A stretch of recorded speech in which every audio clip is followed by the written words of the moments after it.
Bom dia, boa tarde, boa noite, habilíssimos alunos, seja lá qual for o horário que vocês estejam vendo esse vídeo. Primeiramente, eu quero desejar um feliz 2025 e vamos que vamos, né? Matéria nova, terceira série basicamente é revisão, bastante revisão, e nós estamos aqui para apoiá-los. Muito obrigado pela presença. E o primeiro conteúdo que nós vamos ver consiste em termos essenciais da oração, né? Então, são termos essenciais da oração, sujeito e predicado. Então, nós temos aqui a primeira classificação, que é a classificação sujeito, ok? Então, nós temos tipo sujeito, a primeira classificação. Eu estou aqui explicando, primeiramente, o que vem a ser o sujeito, né? Sujeito é um dos termos essenciais da oração, já falei, né? Termos essenciais da oração, geralmente responsável por realizar ou sofrer ação ou estado, né? Nós temos aqui os tipos de sujeito. Sujeito simples, sujeito composto, sujeito oculto, sujeito indeterminado, sujeito inexistente, né? São cinco. O simples, ele é formado por apenas um núcleo, né? Vamos pensar que núcleo é a parte mais importante.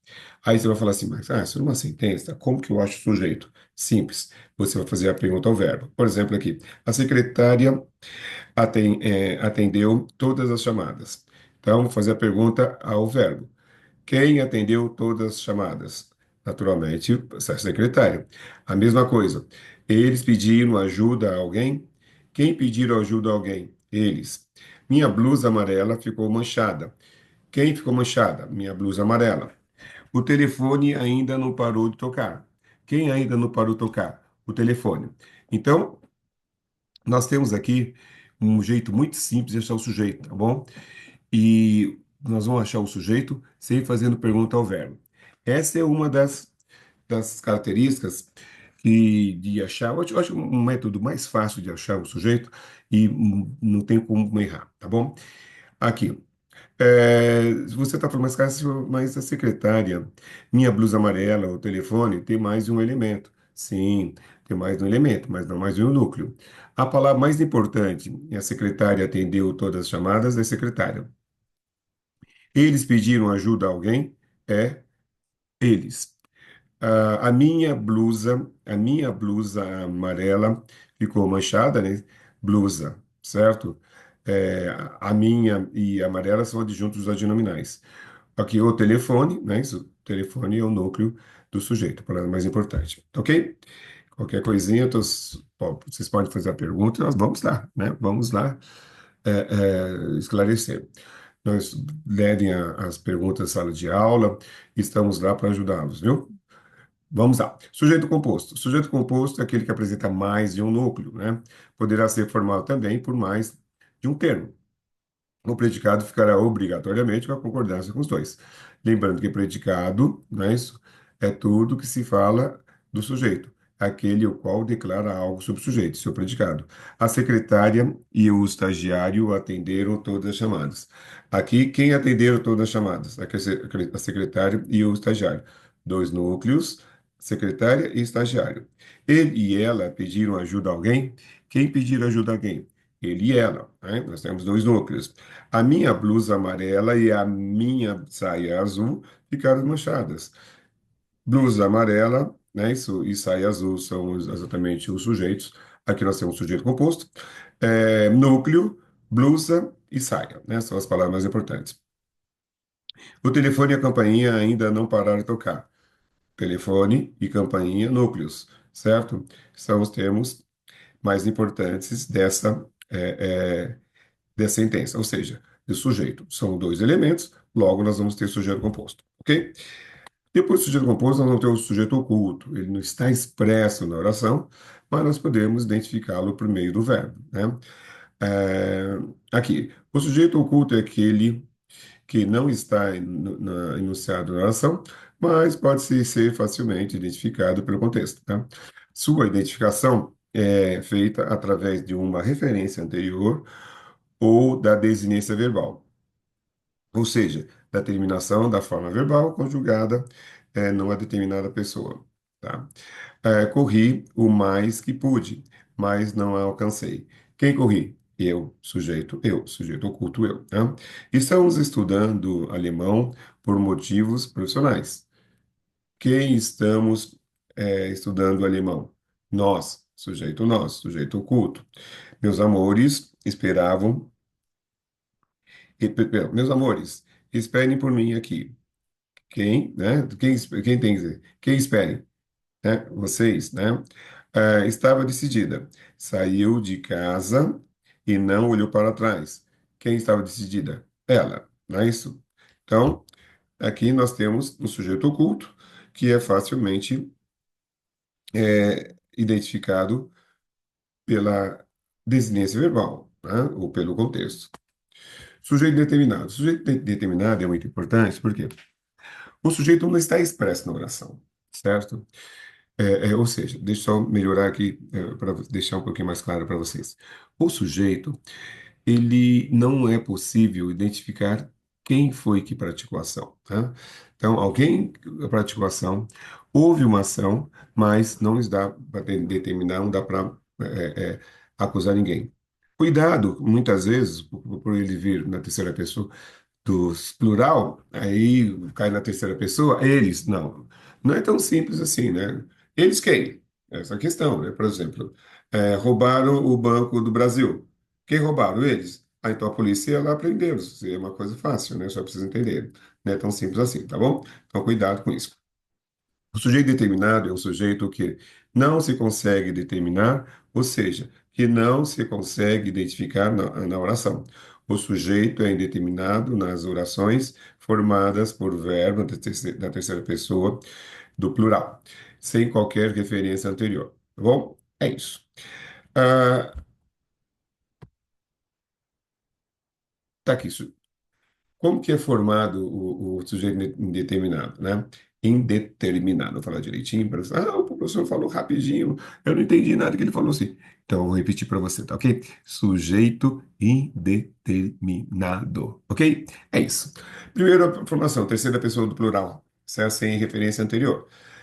Claro, se eu tiver alguma referência anterior, deixa de ser indeterminado e passa a ser sujeito oculto, tá? Gritaram o meu nome no meio da multidão. Quem gritaram? Não sei, né? Vou saber. Bateram no carro que estava estacionado na esquina. Dá para saber quem foi? Não, não dá para saber. Verbo de terceira pessoa singular mais a partícula se, né? Esse se nós chamamos de índice de indeterminação do sujeito. Bom, vive-se com segurança nessa cidade. Precisa-se de funcionários, né? Se tiver, por exemplo, numa rodovia expressa, né? Ou qualquer lugar, apenas uma placa escrita assim, precisa-se de funcionários e não colocar referência nenhuma, referência zero, não tem endereço, não tem telefone, não tem e-mail, não tem redes sociais, não tem nada, nada, nada, tem só essa frase. Dá para saber quem está precisando? Não, não vai dar, né? Então, por isso é sujeito indeterminado. A oração sem sujeito, né? O sujeito é inexistente. Essa aqui eu acho muito interessante, porque muitas pessoas erram a conjugação do verbo aqui. Primeira coisa, ah, reza. Uma das principais regras da concordância verbal, que o verbo deve concordar com o sujeito em nome de pessoa. Ponto. Se não tem, se não está no plural, se não tem oração, perdão, se não tem sujeito, então tem que ir para o plural, tá? Fica a dica. As orações sem sujeito são formadas por verbos impessoais, estando o verbo sempre conjugado na terceira pessoa do singular. Isso é importante, tá? Aqui. Sujeito inexistente, oração sem sujeito, qualquer uma das duas nomenclaturas está correta. Verbos que indicam fenômenos atmosféricos da natureza. Já anoiteceu. Quem praticou ação de anoitecer? Ninguém. Chovia torrencialmente naquela madrugada. Quem pratica a ação de fazer chover torrencialmente? Não dá para saber. Verbo haver com sentido de existir. Há inúmeras reclamações. havia muitos problemas entre eles. Gente, cuidado, hein? Aqui, lembra, vai ser sempre conjugado na terceira pessoa do singular, tá? Então, não posso falar haviam, tá? Isso é bobagem.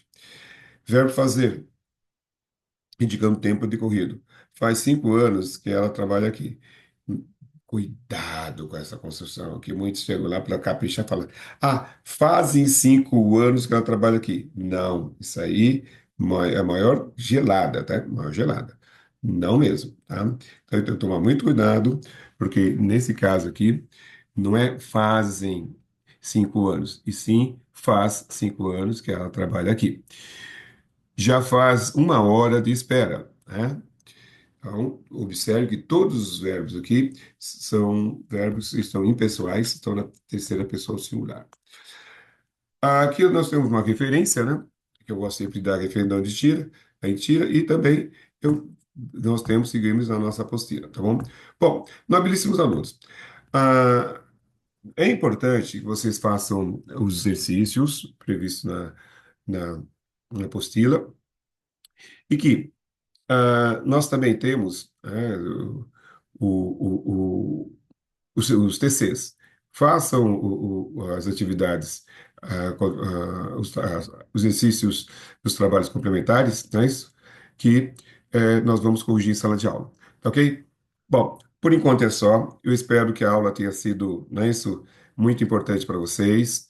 A próxima aula nós vamos falar sobre tipos de predicado, tá ok? Então, revisando, nós temos 5 tipos de sujeito, né?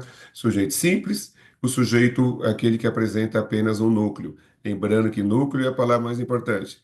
Temos o sujeito composto, aquele que apresenta mais de um núcleo. Não é isso? Nós já vimos. Temos o sujeito oculto, cuidado com esse sujeito, né? Que nós vamos encontrá-lo por meio de uma referência anterior ou por meio da desinência verbal, ou seja, pela conjugação do verbo. Não é isso? Nós temos o sujeito indeterminado, que houve quem praticou essa ação, mas eu não posso, eu não sei quem praticou essa ação. Então, é muito importante que vocês, quando estiverem trabalhando com esse tipo de sujeito, né, prestem atenção no verbo transitivo direto na terceira pessoa do plural. Roubaram, quebraram, fizeram, falaram, não é isso? Muito importante. Também nós temos o próprio verbo intransitivo, é isso? Como vive-se bem, mas só que esse ser é o índice de indeterminação do sujeito, é importante que você não se esqueça disso, certo? Precisa-se, né? Necessita-se terceira pessoa do singular do verbo transitivo indireto, tá? É importante, né? Mas o termo que nós chamamos de índice de indeterminação do sujeito, o C, né? Precisa-se de empregadas, né? Necessita-se de ajuda, né? E por aí vai. Aí nós temos o próprio oração sem sujeito, né? Isso é importante, que o verbo vai virar sempre na terceira pessoa do plural com os verbos que são verbos impessoais. O próprio nome já diz, né? Poxa vida, pensem. Verbos impessoais são aqueles verbos que não podem, cuja ação não pode ser atribuída a nenhuma pessoa, porque são verbos pessoais. Verbos que expressam fenômenos da natureza. Esse é outro tipo de verbo. Por quê? Gente, ninguém faz verbo chover, ninguém consegue praticar a ação de nevar, não é isso? Ventar e por aí vai. Esses são os verbos que expressam fenômenos da natureza. E para terminar, o verbo fazer, no sentido de existir, não é isso? O verbo haver também. Então, são todos esses verbos que fazem parte da oração sem sujeito ou sujeito inexistente. Eu espero que esta aula tenha sido produtiva para vocês e nós estamos sempre à disposição de vocês. Agora, mais uma vez eu reforço, façam os exercícios, certo? E não deixem, né, de nos procurar caso de dúvidas, tá ok? Turminha, valeu, até a próxima. Opa, a próxima aula nós vamos falar tipo de sujeito, ok? Perdão, tipo de predicado. E o sujeito é agora. Os sujeitos já sabem, já estão cansados, já. Valeu, brigadão.